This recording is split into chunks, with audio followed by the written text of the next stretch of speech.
رحم اللہ من قرأ سورة الفاتحہ. ما شاء اللہ لا حول ولا قوة الا باللہ العلی العظیم. من الشیطان اللعین الرجیم. بسم اللہ الرحمن الرحیم. الحمد للہ الذی ہدانا لہذا وما كنا لنهتدي لولا أن هدانا الله لقد جاءت رسل ربنا بالحق. الصلاة والسلام وتحية والإكرام على رسول الثقلين محبوب رب المشرقين والمغربين جد الحسن والحسين أبي القاسم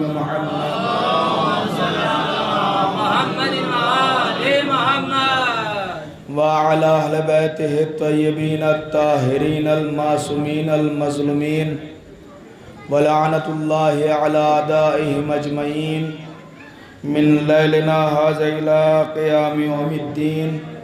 آمين يا رب العالمين. أما بعد فقد قال أمير المؤمنين عليه السلام بسم الله الرحمن الرحيم. حاذا قمر بنی ہاشم صلوات.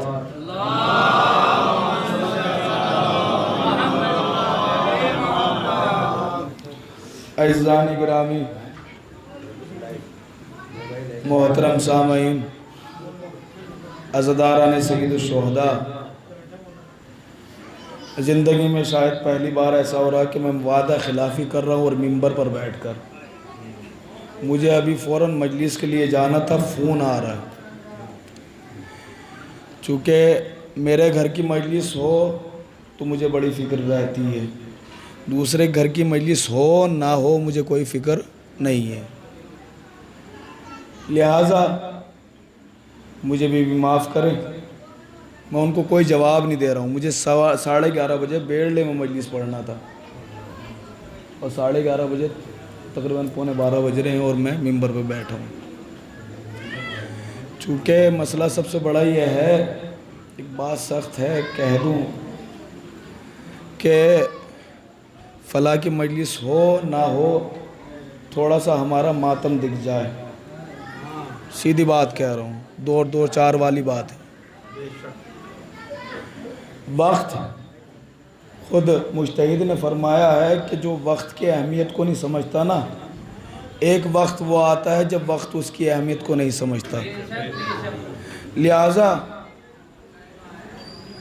اختصاراً، اور حالات بھی ایسے ہی ہیں کہ اختصار سے کام لیا جائے. اگرچہ پڑھنا تو چاہتا تھا 1 گھنٹہ، لیکن مشکل سے 15 منٹ یا 20 منٹ، چونکہ آج 8 محرم ہے اور 2-4 جملے مولا عباس کی فضیلت کے بارے میں بیان کرنا چاہتا ہوں. جو لوگ نیازو پورے میں موجود تھے ان سے معذرت کے ساتھ، آج مولا عباس کا بچپنا، جوانی، جنگ صفین اور کربلا کی جنگ کی ہلکی جھلکیاں آپ کی اس خدمت میں پیش کروں گا. عزیزان گرامی، عربی زبان کا اپنا قانون ہے، اپنی روایت ہے. عربی زبان میں ایک لفظ آتا ہے جس کے معنی ہے اسد. توجہ کیجئے گا اگر جاگ رہے ہوں. عربی زبان میں ایک لفظ آتا ہے اسد. اسد کے معنی ہے شیر کے. اسد کے معنی شیر کے ہیں. لیکن گرامر میں اسد کی کیفیتیں جو ہوتی ہیں ان کے الگ الگ لفظ لے کر آئے. اب جب اسد انگڑائی لیتا ہے تو اس کو کہا جاتا ہے لیس. اگر شیر انگڑائی لے تو اس کو کہا جاتا ہے لیس. یہی شیر اگر دہاڑنے لگے تو اسے کہا جاتا ہے غضنفر. تھوڑا سا جاگ جائیے گا. اگر شیر دہاڑنے لگے تو اسے کہا جاتا ہے غضنفر. اور یہی شیر اگر اپنے شکار پر حملہ کرے تو اس کیفیت کا نام ہے حیدر. اگر شیر اپنے شکار کے اوپر حملہ کرے تو اسی شیر کی حالت کو کہا جاتا ہے حیدر. لیکن اگر بہت سے شیر جمع ہو جائیں اور کوئی طاقتور شیر شیروں کے اوپر ٹوٹ پڑے تو اسے حالت کو کہا جاتا ہے عباس۔ اگر بہت طاقتور شیر موجود ہو تو اس کے اوپر اگر کوئی طاقتور شیر حملہ کر دے تو اس کیفیت کو کہا جاتا ہے عباس۔ اب یہاں سے سنیے گا، حبش میں بادشاہ موجود تھا، اس نے کہا کہ میں اپنی بیٹی کی شادی اس سے کروں گا کہ جو مدینے جا کر علی کا سر میرے لیے لے کر آئے۔ میں اپنی بیٹی کی شادی اس سے کروں گا، اس کا نام کیا تھا؟ فتح، نام یاد رکھیے گا۔ اس کا ایک جانشین تھا جو یہ چاہتا تھا کہ اس کی بیٹی سے نکاح کر لے، جو یہ چاہتا تھا کہ اس کی بیٹی سے نکاح کر لے۔ جیسے اس نے اس شرط کو سنا کہ میں اپنی بیٹی کا عقد اس سے کروں گا کہ جو علی کا سر لے کر مدینے سے آئے، تو یہ فوراً آگے بڑھا اور بڑھنے کے بعد کہا بادشاہ اگر اجازت ہو تو میں یہ کام کر سکتا ہوں کہ میں نے سب کو اعلان کے طور پر کہا ہے کوئی بھی جائے سر لے کر آ جائے۔ اب عزیزان گرامی تاریخ بتلاتی ہے فضل چلا حبش سے مدینے آیا، اور جیسے ہی مدینے آیا ہے تاریخ نے لکھا کہ ابھی محلہ بنی ہاشم کے قریب تھا کہ ایک کمسن بچہ نظر آیا۔ اس کمسن بچے سے فضل نے پوچھا یہ بتلاؤ یہاں کوئی حیدر ہے؟ کا کام کیا ہے، کرنا کیا چاہتے ہو؟ کہ میں اس سے لڑنا چاہتا ہوں۔ کہ اچھا اس سے لڑنا چاہتے ہو، اس کو تو چھوڑو تم مجھ سے لڑ لو، اس کو چھوڑو تم مجھ سے لڑ لو۔ کہ ذرا اتنا بتلاؤ تم ہو کون؟ کہ میں اسی حیدر کا بیٹا عباس ہوں۔ توجہ کیجئے گا، میں اسی حیدر کا بیٹا عباس ہوں۔ کہ اچھا ٹھیک ہے، کس طریقے سے لڑنا چاہتے ہو، کس ڈھنگ سے لڑنا چاہتے ہو؟ کہ اچھا ایک کام کرتے ہیں، میں ہاتھ کو ٹیکتا ہوں تم اٹھا دینا۔ اب یہ سوچ رہا تھا کہ بچہ ہے ہاتھ کیا اٹھائے گا، اس نے یہ سوچا کہ بچہ ہے ہاتھ کیا اٹھائے گا۔ عباس نے کہا پہلے ایک کام کر تو میرا ہاتھ اٹھا کے دکھا۔ اب تاریخ نے لکھا کہ عباس نے ہاتھ کو رکھا، اور جیسے ہی رکھا ہے اس نے پوری طاقت کے ساتھ مولا عباس کے ہاتھ کو اٹھانا چاہا۔ تاریخ نے لکھا کہ اٹھانا تو دور کی بات، ہاتھ کو ہلا نہ پایا۔ اب جب یہ پریشان ہو گیا کہ عباس نے کہا اب میری باری۔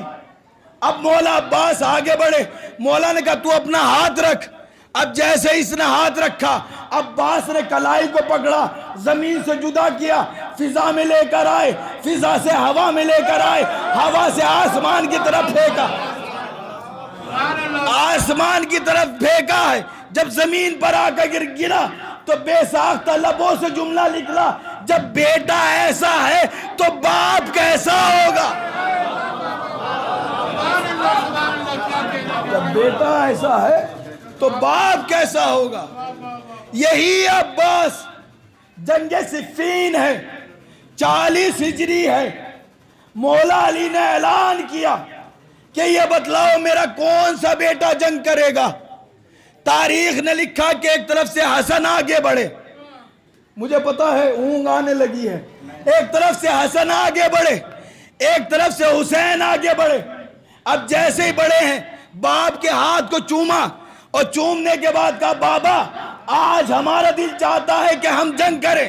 بھائی توجہ کیجئے گا، آج ہمارا دل چاہتا ہے کہ ہم جنگ کریں۔ مولا نے فرمایا تم مباہلے کے روز سے رسول کے بیٹے ہو گئے ہو، میں تو اپنے بیٹے عباس کی بات کر رہا ہوں،